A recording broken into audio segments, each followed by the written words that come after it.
Happy New Year, my friends. I hope that you're enjoying a great first week to your 2020.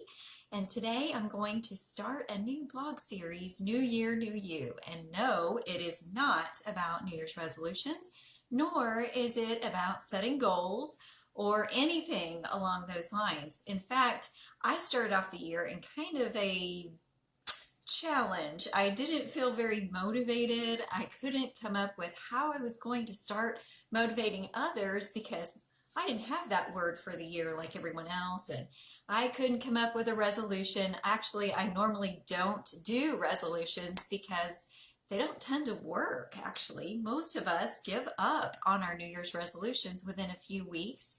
In fact, 70% of the people who develop New Year's resolutions will quit within the first 3 months of the year. And let that not be discouraging to you, because there's another alternative to setting New Year's resolutions, same old, or having a word for the year. There's nothing wrong with that, but if you don't happen to have one, that's fine too. In fact, what I found through the process of working through my little lack of motivation at the beginning of 2020 is that I needed to just rest in God and realize that my purpose is not really about me and my efforts are not about me. Nothing I do on my own strength is going to matter anyway. It's what God does that matters, not what I do. So I had to kind of set all of those things aside and talk about what am I going to do to be resting in God and centering my life and my being in God as a life change, as a growth process, not as a set of goals and resolutions, not as a list of bullets in a calendar. I know those things can be helpful to some people, but usually they're only temporary, as are the many crash diets that people do at the beginning of the year and then gain 20% of that weight back. Instead of doing all of those things, let's focus on how to make sustainable changes in our lives that we can keep doing for on and on and on the rest of our days. And let's do them holistically in gradual steps that you can maintain and you can swallow. Hey Bruce, it's good to see you. And also so that we can do them for our whole being, our minds, our physical wellness, our cognitive well-being as part of the mindset, but also our mental and emotional well-being, how to let our emotions be our guides and our allies and not our dictators, and not let them trump everything that we have already planned to do and that we believe in.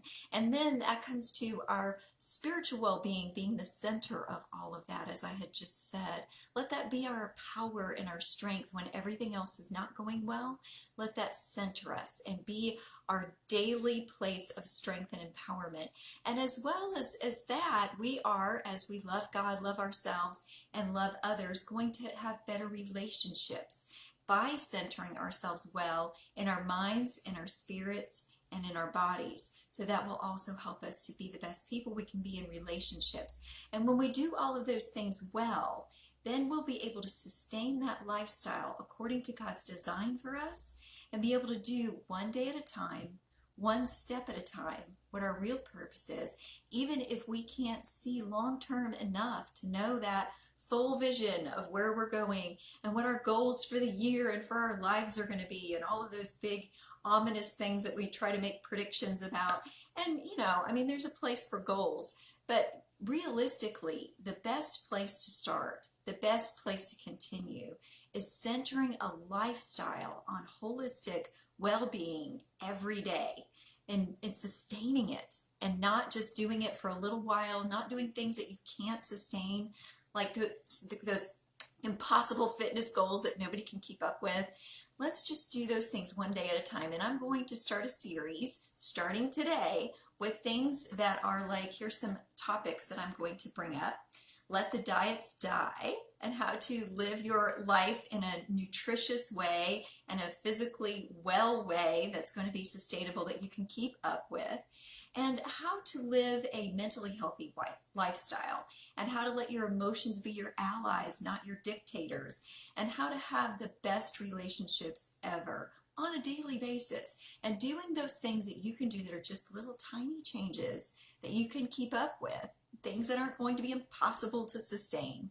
So we're going to do those things over the next coming weeks, and that's going to be a journey that you can join. And I also have some really exciting news. I have a new app that I'm going to implement in this process. So look forward to hearing more details about that. If you want to know more, go to my website at tinayeager.com and you can find out about how to get in first on the app to help you sustain all these steps, and that'll be coming up in the next goals. I look forward to having you join me. If you want to live a lifestyle that is holistically well, and that's not a new age thing, that just means the whole of who you are, and if you want to do it in a way that you can keep up with forever, not just for a few weeks, then let's do that together, and let's do it in a way that's peaceful and not stressful. I hope that you have a wonderful rest of your week, and I thank you, Bruce and Matt, for joining, and I hope the rest of you that are watching the replay enjoy this as well. You have a blessed and wonderful evening. Bye-bye.